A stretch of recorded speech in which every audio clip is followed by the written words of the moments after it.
Whispers of My Mind, a Magical Academy Tale, Part 2.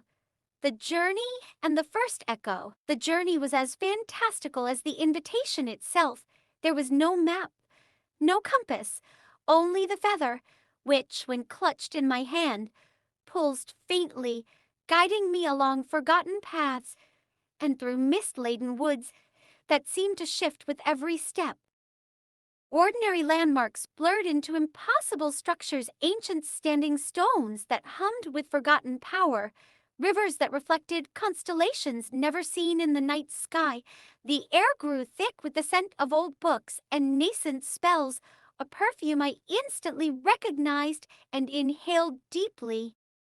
It wasn't just a physical trek, it felt like a crossing from one reality into another, a shedding of the mundane for the truly marvelous.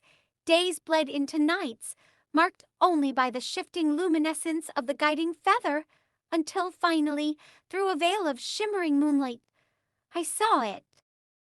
Nestled within a valley wreathed in perpetual twilight stood the academy. It wasn't a single imposing structure, but a cluster of elegant, spired buildings crafted from dark, gleaming stone that seemed to absorb and radiate the starlight. Arches of ivy glowed with bioluminescent moss, and floating lanterns drifted lazily between ancient, gnarled trees.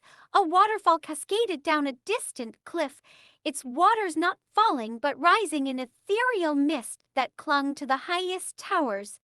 This was Whispers of My Mind, a place born not just of stone and magic, but of shared dreams and untold stories. As I stepped through the shimmering gates that simply were there one moment, and not the next, a profound sense of belonging settled over me. It felt less like an arrival and more like a homecoming to a place I hadn't known I'd lost. The inner courtyards hummed with quiet activity.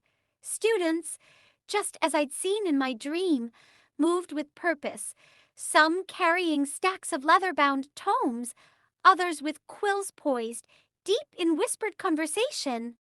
The air thrummed with the energy of 1,000 nascent ideas, a million unspoken spells. Then, as I paused by a bubbling fountain sculpted from moonstone, a familiar glint caught my eye. Across the courtyard, near an archway wreathed in glowing wisteria, was him. He was older than in my dream.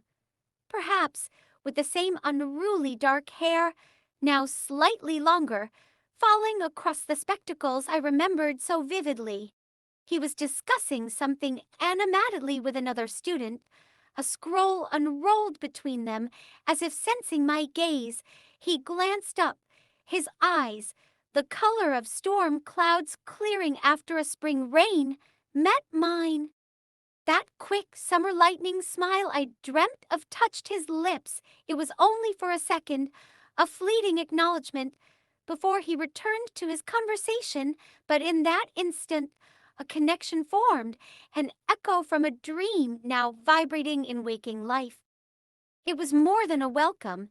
It was a silent promise of stories yet to be shared, and perhaps a deeper magic waiting to unfold between us.